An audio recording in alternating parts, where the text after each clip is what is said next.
అర్ఘ్యపాద్యములను అందించింది.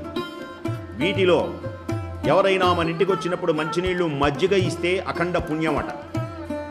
మనకు తెలుసో తెలియకో కానీ మజ్జిగ ఇస్తూనే ఉంటాం. పురాణాలు చదివితే మజ్జిగ ఎందుకు ఇస్తారో తెలుస్తుంది. నారదుల వారికి కూడా చక్కగా పెరుగు ఇచ్చింది. అందుకనే ఈ కాశీలో ఏ సందులో చూసినా ఎక్కడ చూసినా ఈ పెరుగు కప్పులు అమ్ముతూ ఉంటారు. బ్రహ్మాండమైనటువంటి చాలా ఆనందంగా.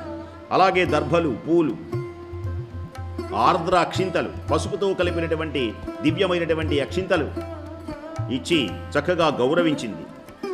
పాద సంవాసనం చేసింది, సేద తీర్చింది, పాదసేవ చేసింది. మునివరా, హే నారద మహర్షి, వింధ్యపర్వతం పలుకుతోంది. ఓ నారద మహర్షి, మీ రాక నా పుణ్యముల పంట. నేను పాపాత్మున్నా పుణ్యాత్మున్నా అంటానికి ఒకటే నిదర్శనం. మనం పుణ్యాత్ములు అయితే మహర్షుల యొక్క దివ్య సందర్శనం కలుగుతుంది. మనం పుణ్యాత్ములమైతే మంచి మాటలు వినేటువంటి అదృష్టం కలుగుతుంది. పుణ్యాత్ములమైతే ఇలాంటి కాశీ పుణ్యక్షేత్రాలు వచ్చే అవకాశం వస్తుంది. అందరికీ రాదు. ఇది ఒక పుణ్యాల పంట. ఏ జన్మలో ఏ పుణ్యం చేశామో, ఏ మహనీయమైనటువంటి దివ్యశక్తి మనలో ప్రవహిస్తున్నదో అట్టి దివ్యమైనటువంటి శక్తితో ఆనంద పారవశ్యంతో ప్రకాశించే పుణ్యమైన దివ్యమైన మహోన్నతమైనటువంటి స్థితి నేను పొందాను. నా పుణ్యం పండింది, నా జన్మ ధన్యమైంది, నా అజ్ఞానం తొలగిపోయింది. మీ రాక వలన సాటివారిలో నా దివ్యమైనటువంటి శక్తి, పర్వత శక్తి చాలా గొప్పదైంది. ఈ భూమి మీద ఉన్నటువంటి పర్వతాలలో మేరు పర్వతం చాలా గొప్పది అని, భూమిని బాగా భరిస్తున్నది అని అందరూ చెప్పుకుంటూ ఉంటారు. అయినా మేరు పర్వతం భరించేదేమిటి? నారద, నేను కూడా ఆ దివ్యమైనటువంటి మేరు పర్వత సముదాయంలో నేను కూడా భూమిని భరించగలను. నేను కూడా ఈ భూమిని మొత్తాన్ని మోయగలను. హిమవంతుడు పార్వతీ పరమేశ్వరుల యొక్క దివ్య సంబంధం వలన పర్వతం, హిమవంతుడు అంత గొప్పవాడేం కాదు. మేరు పర్వతం కూడా అంత గొప్పదేం కాదు. మరి హిమవత్ పర్వతాన్ని దేనికని కొలుస్తున్నారందరూ? దేనికో తెలుసునా నారదా? పార్వతీ పరమేశ్వరులు ఆ పర్వతం మీద ఉండడమే దానికి కారణం. నా పర్వతం మీద వాళ్ళుంటే నేను వాళ్ళకంటే గొప్పవాణ్ణి. ఎలా మాట్లాడుతున్నాడో వినండి. అసలు ఈయన పర్వతం మీద రావాలంటే నేను పుణ్యం చేయాలిగా.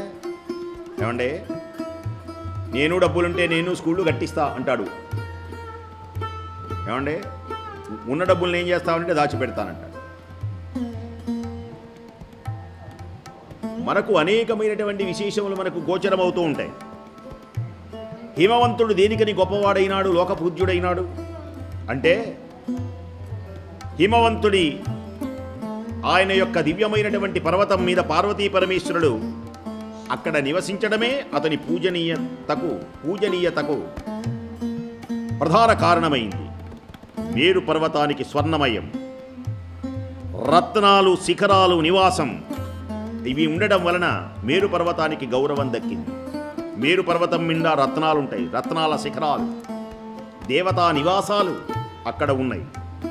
ఈ పర్వతాలు వాటికి స్థానాలు ఇన్ని ఉండటం వల్లనే, ఇంత గౌరవం ఉండటం వల్లనే వాటిని గౌరవిస్తున్నారు. అయితే నేను కూడా వాళ్ళకంటే గొప్పవాణ్ణి.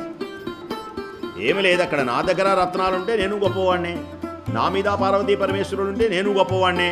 ఓహో ఓహో ఓహో బ్రహ్మాండంగా మాట్లాడాడు. హిమవత్ పర్వతం అంత గొప్పదా? మేరు పర్వతం అంత గొప్పదా? గొప్పదా అవడానికి కొన్ని కారణాలున్నాయి. నేను గొప్పవాణ్ణి. అహంకరించి పలుకుతున్నటువంటి మాటలలో ఉన్నటువంటి మాధుర్యాన్ని, మాటలలో తొణికిసలాడుతున్నటువంటి అహంభావాన్ని నారదుడు గుర్తించాడు. నారదుడు అంటే నారం దదాతి ఇది నారద. అసలు నారదుని పాత్ర ఎలా ఉంటుంది అంటే పురాణాల్లో, సినిమాల్లో లాగుండదు. సినిమాల్లో కూడా కొంచెం జాగ్రత్తగా చూపిస్తారు నాటకాల్లో. అసలు నారదుడు ఎక్కడైతే అజ్ఞానం ప్రబలుతుందో అక్కడ ప్రత్యక్షం అవుతాడు.